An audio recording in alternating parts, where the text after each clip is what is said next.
Yes, well, yeah.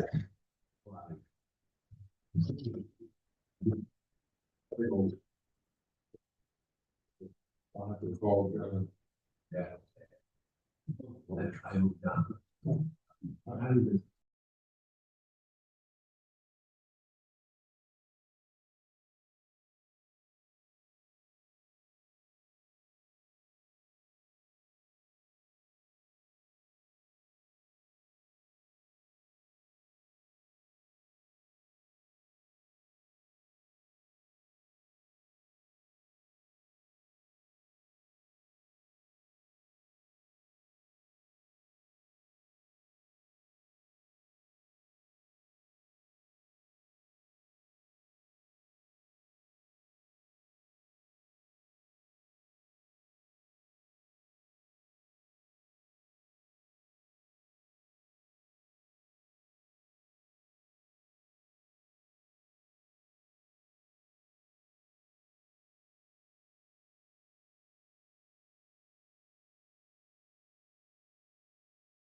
Okay, we're good. All right. Good morning, everybody. I call to order the counties of Warren and Washington Industrial Development Agency Executive Nominating and Park Committees meeting on November 5th, 2025 at 9 a.m. Can I get a roll call, Ally, please?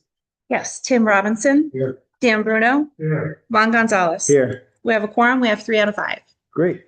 All right, everybody in the meeting package received the minutes of the October 1st, 2025 IDA Executive Park Audit and Finance Committee meetings. I would entertain a motion to accept those.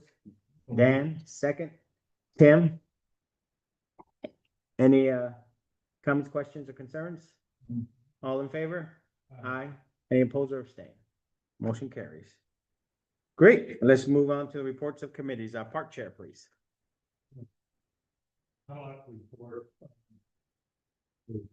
Announced that yesterday. Things look good. See what continues to wind down. And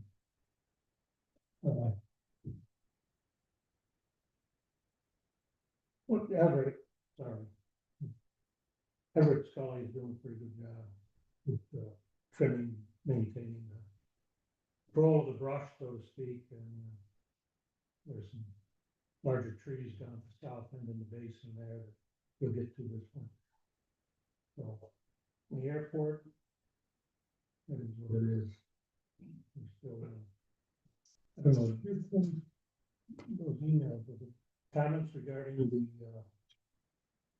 Yeah, there was, we received an email yesterday. Actually, I think I forwarded it this morning because it was only Stephen, George, and myself that were on it.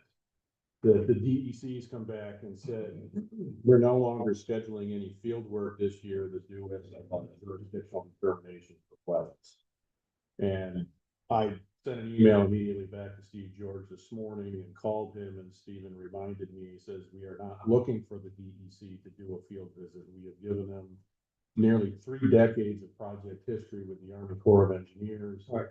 Documenting what has taken place, all the necessary deed restrictions that were done in 2006 and then re-upped in 2022, 2023, that we really need them to do this as a desktop exercise. And we're trying to get them to acknowledge that. But Stephen had pointed out to me that the email we received it from is one of the field biologists. So it sounds like that the DEC's staff, whether it's Beth McGee's office or whatever, is just treating this as a typical submission for a jurisdictional determination without recognizing there's history. So Steve is trying to pull Beth McGee and Melissa, no, I apologize, I don't remember Melissa's last name, but she was on our meeting in August. Right.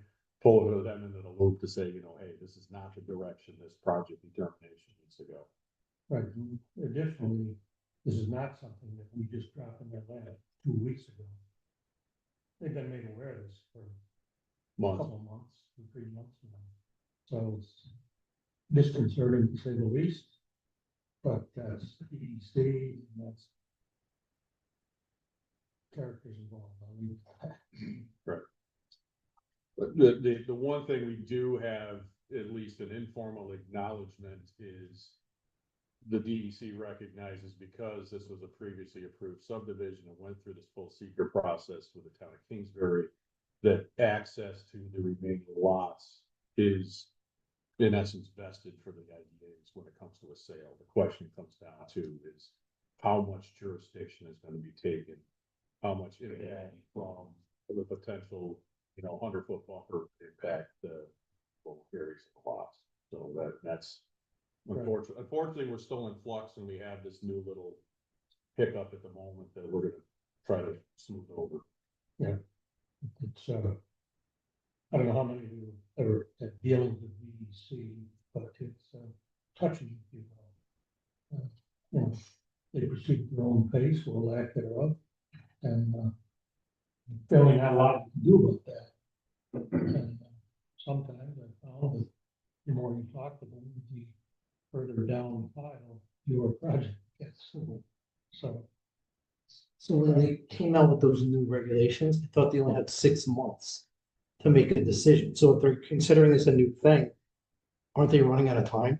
It's the difference between the enacting of and implementation of the new regulations versus this is a project specific request now that the new regulations are in place. So it's, I don't have a great story on it. And I know it's an issue that's still in flux. That doesn't give you as the marketing team a clean answer on what the next steps would be.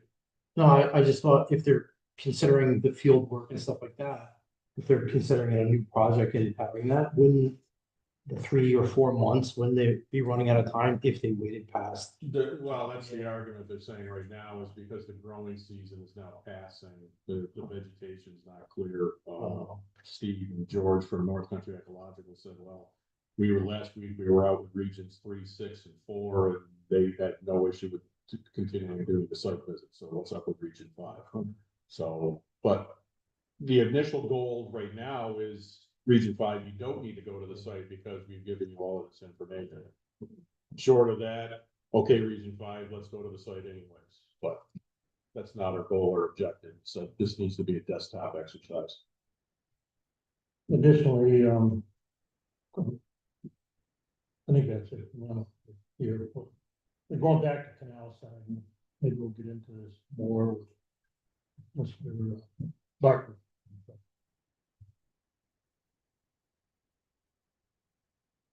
Bob has developed some good plans regarding the modification to the access road on the south end of the site. I think done a good job. I mean, we get into those. Want to dive into it now? Sure. I'll just do an introductory remark. As a reminder, we have the Lock 8-way bridge replacement project slated for this spring. Dan and I are on, and Juan are on the email correspondence. It is progressing well. When they do that project, we have to have an alternative entrance. We have one now, but it's not wide enough for 18-wheeler trucks for the grain, outbound grain shipments. So we are looking to widen the Canal Corp Road. They've informally signaled no problem, but they have said, proper engineering drawings, get the DEC and any other permits in place. We will be filing a permit application soon with the Canal Corp to do this job. We've hired Bob to do the engineering, and we've also hired Labella, as you know, to do the environmental permitting. So that's a summary, and I'll turn it over to Bob for any further insight. Yeah, as Chuck alluded to, it's a matter of taking our 11-foot wide road that we have there now and making it passable for two-way traffic. So we're building it up. Again, part of the task that we're having to go through that will include Labella is we're within either 100 feet of Bond Creek, which would be to the west of the access ways, or we're substantially within 100 feet to the Champlain Canal itself. So the whole wetland buffer, shoreline setback, high water, mean high water setbacks, this is an issue that comes into play that Labella's helping us sort out with the DEC. The one thing that really should help carry the day on this, I'm gonna not quite knock on wood here, but is because this is fire area, whether it be Bond Creek is the old canal or the current Champlain Canal, that for generations upon generations, this is previously disturbed upland wetland, whatever. So again, this should be kind of a desktop exercise, but I know Labella did have DEC on site here, let me tell you, 2 weeks ago to do their work. So that's a good thing in this regard. I don't see any real changes for the actual planning itself, those, but again, we gotta wait for those ultimate determinations to be made. And our goal is not to hold up the bridge replacement, because if we don't get this done, we're gonna hold up the bridge replacement. That's really gonna mess up Washington County because they're gearing up for it. So given the permit and then we'll have to bid out the job, and then the job itself will probably be fairly quick, but there's a sense of urgency to move this along and have it done before the bridge replacement in April of next year. I discussed the schedule with Bob briefly, and we should be ready to go to bid January. I would think so. I mean, the DEC component that Labella's handling for us obviously play, but at the same time, assuming there's at least I'm gonna say a little bit of maybe even as a formal buy-in on it, that the plans are not gonna change no matter what the DEC comes back with. And I So, think we can start with Canal Corp parallel, right? right. So, I mean, it comes down to if we can get Canal Corp to buy into it, if it comes a matter of scheduling or timelines for bidding and so forth on it, that this may be something for actually, I know it has to be something for the board to take into consideration. Did the board wish to proceed with like a bidding kind of in parallel for the permitting to be finalized, but just to help the. Well, I think one of the things you and I talked about is we'll hit with Labella, make sure we're good there, and then I think we go talk with Canal Corp, the three of us, and give them an update, and then actually get the work permit application in, so it's rolling, because they do take time. And I think we'll need their permit approval for the award, so we can do this hopefully over the next couple of months, but time is of the essence. Yeah. Anyways. It's a good design. For stuff with Bob. And certainly, again, it's a good design. Cut down a little bit on the amount of raw material we originally anticipated. Right. Moving the alignment a little bit to the east. That's because when I stood in the middle of East Street, I realized that when I looked left and right, I didn't have to hyperextend my neck to see in both directions, so. Very good circumstance. Yeah. And That is a good result. Yeah. And remember, Canal Corp's gonna be motivated to approve this because it improves their road and they don't have to lift a finger. Nor do they have to fund it. Now, we ought to ask them if they're willing to share, but I don't know if we have much leverage there, so we'll ask them, but they are looking for the wharf down the road for more utilization. This road helps them with that objective, more utilization. Where this improvement ends is the gate to the war side. So this would be a nice addition or whatever you call it for them. With access to way crop traffic, that sort of. So. Anyway. I do. It's not gonna like it, but I just had to ask. Why can't we put temporary lights on these two and keep it a one-way road and spend potentially less money up to 3 months process that we don't need it for longer than 3 months. We went to Canal Corp and they said because the 18-wheeler, they didn't want congested traffic and they thought that the widening of the road was both imperative for flow traffic and for safety purposes. So it was really at their direction. We looked at that early. Okay. Initially, as a matter of fact. And we were out there with people from Canal Corp discussing this and talking about traffic control. Because it was originally, or is pretty much a one-lane Right. access road. And remember, this is a permanent improvement. So now for whoever owns it, now permanent enhancement for regular vehicle traffic. But this is owned by Canal, the owner of the. Correct. Yeah, but we have a permit and that permit would be transferable to the new owner. And if we're doing this because of the grain traffic, can we ask the grain company to take a piece of this cost? 'Cause I'm just thinking of every question our board's gonna ask. We'll get ready for.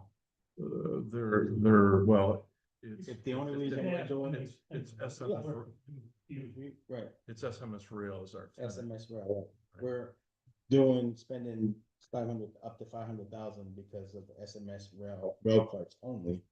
Yeah, Because we can without ask. that, we would like to ask that question, please. Yeah. Other than that, I think the board, Is I don't see there- any other questions that our board members would ask. Is there some form of formal agreement or easement or anything for IDA crossing that line? Yes, There is. yeah, we have a formal permit approved. And it's renewed every year automatically. Okay. Yeah, and so that's why we had to move the fence. Because for them to award that permit for us to utilize it, they asked us to move the fence back. That's why we did that. Okay. Yep. But when it's all said and done, is there gonna be a gate at the end? That's one of the questions I actually had. You and I gotta talk with. Okay, we've talked Canal about Corp about that. Got it. Yeah, they hardly use it, so why, but anyways, we can talk to them about. I know folks that like fishing or sitting on the canal, like the gate open, so. Good question. Let's see how they respond. So this improvement will improve the IDA lands. It will, the access to. So the cost is something that we can. It's a permanent improvement. Okay. That permit, that's, it's not going on indefinitely, Yeah, it's automatic renewal. We just pay a fee every year. so 30 years from now, still. Well, yeah, and remember, not to go too deep, but they are using our land to enter the wharf from that big entrance. So there is a little bit of reciprocal. We're not as formal with them with an agreement. Perhaps we should move in that direction for the new owner of the property. Reciprocal agreement. So they need that access through the northern part off of 196 to come, and that's a wider road for them to move that big equipment that they've been moving. So we have a good working relationship. They've been great neighbors. So I'll go out from the lock operator, but between the two locks. we'll let the boats through. Nice work. We're in good spot. I think those might be the only questions I see coming up at a full board meeting, so I want to make sure we're ready for them. I also know that in my visit yesterday, the number of rail cars and grain has been substantially reduced. They were lowering a lot of that, and I didn't see as much of an inventory, so just that maybe winding down somewhat, because that is income for us. It's been pretty heavy for a while. But it may just be momentary thing. They still got cars, not, probably not half as much as we had a month ago. So, When did that contract with SMS Rail start? Well, it ends December 2030. I believe it's a 10-year contract, so I think it started in 2020. Can you give us the total value of or total revenue for the SMS Rail contract? Yeah, we did it for a prospective buyer. We have that information. Yeah, okay, good. Yeah, Yeah, some of that revenue we've got for this will yeah, it's quite substantial over the 3 years. It's a big number. to help pay for this as well. Been offset. Offsets. Yeah. Okay. Good. Should I go into my report? Got anything else, Dan? No, that's. All right, moving on. So I have a format that I now getting into a rhythm, and I'm preparing this. I'll try to skip the things we've talked about. I'm also assuming that people heard the last update. So if I get into an update and you kind of say, whoa, what's going on? Back me up, okay? So first on the canal side water capacity expansion, LaBelle is finalizing the map plan report for the IDA board approval on November 17th. And then it will go on to the town of Fort Edward for their board approval in December. And this will be part of the process for the formation of new out of village water district. The formation process is expected to take 2 to 3 months. And yesterday we had a meeting talking about the seeker process. There'll be a seeker component up here in this too for the town. And we're working with Kara and other attorneys just to vet out how we'll do the seeker process. Good, Kara? Yep. LaBella is engaging railroad authorities regarding the East Street Railroad crossing. Survey work has been completed and detail engineering is underway to get underneath the track. And LaBella is now issuing a budget report showing how much you're spending versus the contract. Their October 17th report for the water spending to date was $178,000, and this is over a couple of years versus a budget of $552,000. So we're tracking well with the spending there. That $552,000 also includes construction management services, which obviously won't happen until we bid out the work. And then finally, we are not expecting any major permitting issues with the water capacity expansion. Moving on to new wastewater system, we have on-site wastewater treatment options. Dan and I met with LaBelle on October 21st to review engineering design options and concur with the direction of their work. There's also the option of the connection to the Washington County Sewer District. A will serve request has been sent to the Sewer District, so LaBelle and district can start discussing some technical connection issues. As far as the spending, back to that budget report, the project spending today is $136,000 versus a budget of $364,000. That budget might change later depending on the scope of what we do with the wastewater solution. And as we know, we have a couple options, so we have to vet out the options before we circle back on any spending. The permitting of the wastewater system could be fairly complex, dealing with both the DEC and Canal Corp. More to come because first, again, we have to determine what sewers option we're going to pick. So more to come on that. We've talked about the back entrance, so I'll skip that. And we've also, there's no new update on natural gas. If we have a prospective buyer, we will connect that prospective buyer with National Grid to work out the details necessary for that prospective buyer. But as far as any action right now, there's no action underway. I have no update on the canal side maintenance. Mr. Bruno mentioned Everett's doing a good job there with the vegetation. And as soon as he's done cutting vegetation, he'll start getting into trees during the winter. As far as canal side tenant updates, as reported, the queue activity is diminishing. And as we know with Berkshire Hathaway, Blake Realty representatives here today, we do have a company that is conducting due diligence and developing preliminary plans. More to come on that once they formally introduce the application to the IDA. We talked about the Ferguson Lane extension in the wetlands, so I'll skip that. With Blake Realty, we do have an interested buyer after we vet out the wetland issues. The interested buyer would like to move forward with buying the land.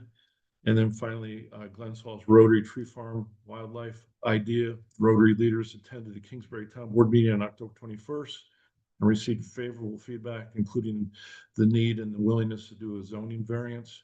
Rotary and the IDA plan to engage neighbors for informal feedback on the project because we don't want to get too far down the path that there's going to be an issue with the neighbors. And that's it for my report out, unless there are any questions. You talked about the one interested buyer that's doing due diligence, and you have mentioned before there was 3 or 4. Do you have any updates on the others? Well, I'm sorry, I should say 2. We hear that the one that's been doing due diligence the longest is focusing on other alternative sites. We have not heard from them recently, so we're thinking we're now lower on the totem pole. We did have another entity point out up to 3 that was looking the site for a recycling operation. They have decided to focus their efforts elsewhere. And that leaves us with one company that is rolling up their sleeves and doing serious due diligence right now. All right, I will. Do we have any questions on canal side or airport industrial park before we move on? That's fine. There's a lot of updates, so I appreciate the team's work. Bob, always appreciate your help. All right, with no questions, we shall move on. Any ongoing business? With no ongoing business, let's move on to new business. In your package, read that package, pages 4 to 10 is the 2026 slate of officers. As we know that the Board of Supervisors actually appoint our members to our board, 5 for each county. We wanted to get ahead as we do have some movement for 2026, and this is the slate after discussing with members and talking with potential members as well as individual supervisors getting their input as well. Page 4 of the read ahead has the proposed board member changes. You can see the list there, and as well as the other board members have confirmed their desire to remain in place for 2026. So I'll open it up to any questions prior to me reviewing the list. And as usual, I would like to thank Nick. This is I appreciate his help in helping us continue to create a board that will do well for our counties over the next decade. Let me go down the list where we can have it for the record. Tim Robinson, MBT Bank, our current treasurer, was appointed in 2022. There's some fair ventures he must attend to that will allow him to continue to do well in both his professional and personal capacities. And Mr. Connor McCoy, formerly of you have his bio there. You can see where he was at, but he's currently the Assistant Vice President and Commercial Relationship Manager of MBT Bank. We are going to ask the counties to make that swap. Nick Camino has agreed, appreciated his second tour starting in 2028. It was your second or third tour? Third tour in 2018. We appreciate him allowing us to nominate Mark Yearshaw, the Chief Banking Officer for Arrow Bank, who, as you know, down below, you can see Virginia Sullivan of Arrow Bank was appointed in 2018, and a part of our Audit and Finance Committee member will be stepping aside. These five nominees from each county actually have to be residents of the counties.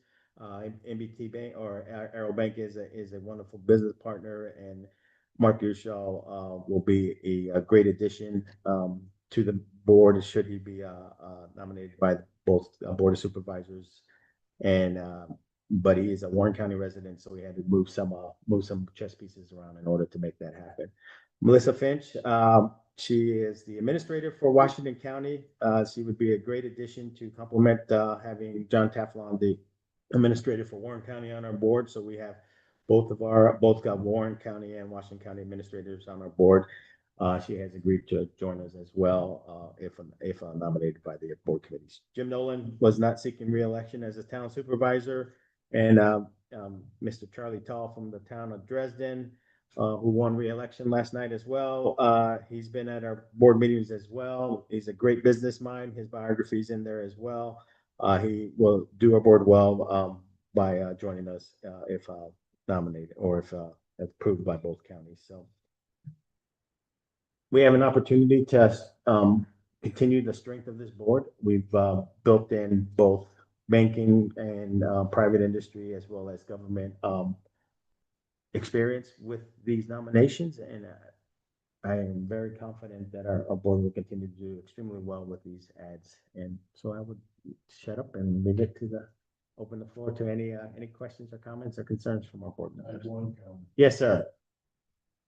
The page has been re-put back on for Warren. Please don't accept him. You'll just, you'll want to throw him down in the building here. Now, he should not be our main. Right. Warren County. I appreciate your input. Thank you, Nick. Any other questions, comments, or concerns from the board?